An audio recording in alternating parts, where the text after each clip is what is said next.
How in the world is USA basketball is barely winning these exhibition games where maybe a decade ago or 5 years ago, these games used to be blowouts. That's why they call their exhibition games USA Basketball Showcase, because they're just showcasing their talents to the world. Now it's like almost every game is like a 7-game playoff series. Like Team USA is winning by a point or 5 points, and they're usually down in the halftime going into the third. It's very unusual seeing Team USA struggle and barely getting these tough wins, especially the type of roster that they have. They have all the top players in the NBA, at least American-wise. What about you guys? What do you guys think about the whole situation with USA basketball? Is it, is the world getting that much better and catching up? Or are the top players in Team USA are just too old to be even representing United States in the Olympics? Let me know and comment down below on what you think, and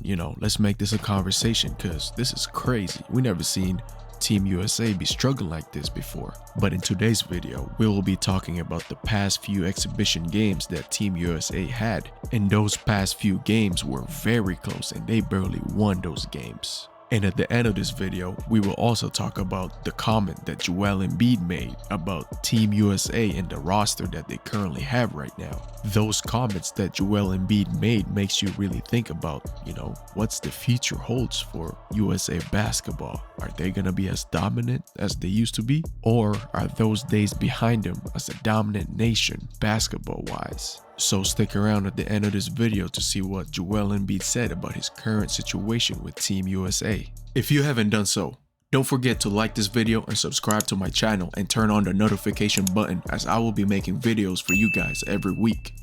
And now, let's get to it. It's alarming to the Americans that the rest of the world has definitely caught up to them basketball-wise. It's something that a lot of them can't really, come into realization that the rest of the world has gotten better.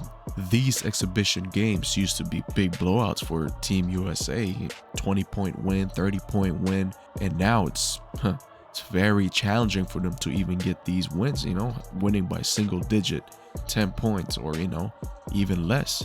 Lebron James was even caught on camera in the tunnel as he was exiting the game, when he was talking about, we love challenges. We rather have these type of games rather than big blowouts.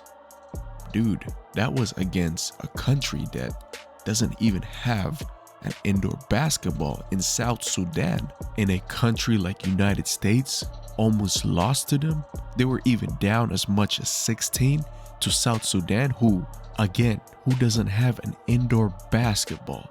Like, think about that. And they almost beat the #1 nation for basketball. Like, major cities in the United States probably have basketball courts, indoor basketball courts within a mile from each other. Where in South Sudan situation, they are a very new country. They just became their own country in 2011. That's a little over a decade ago. South Sudan always had great talent. I believe that South Sudan probably has the tallest people in the world.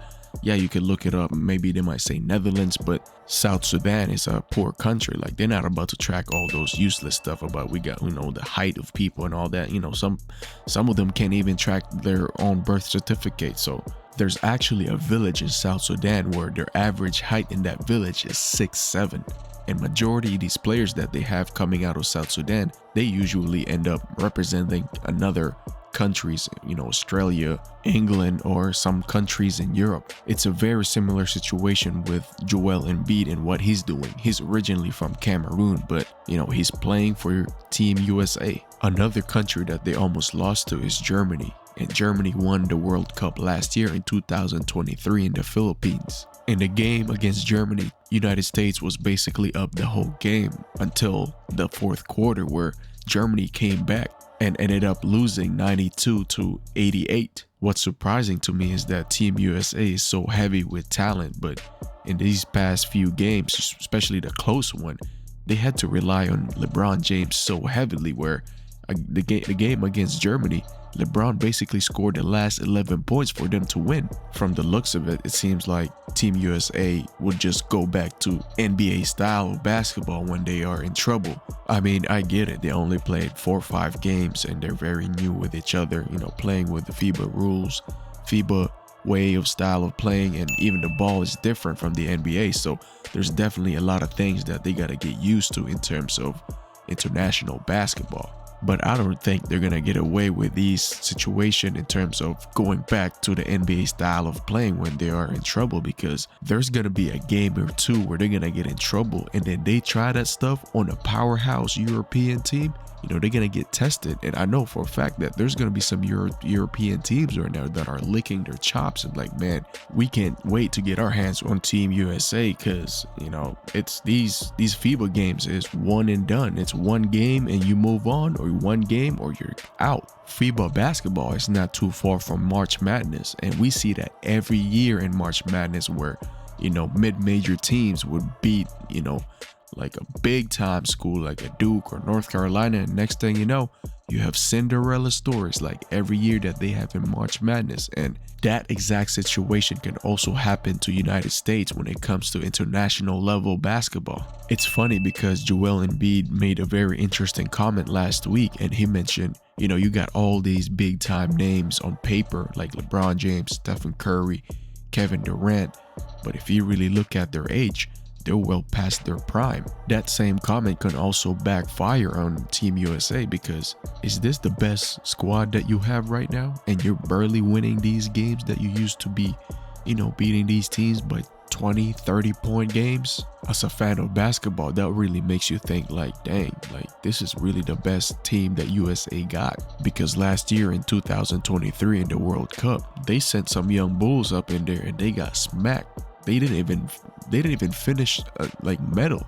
Like Team Canada beat them in the bronze medal game. It's a very interesting time right now basketball wise when it comes to, you know, the global side of the game, the international side of the game. And it's very exciting to see other countries, you know, win or almost winning against Team USA. But what about you guys? What do you guys think about the whole situation with Team USA? Is Team USA really, you know, is this the best team that they could ever assemble right now to represent in the Olympics?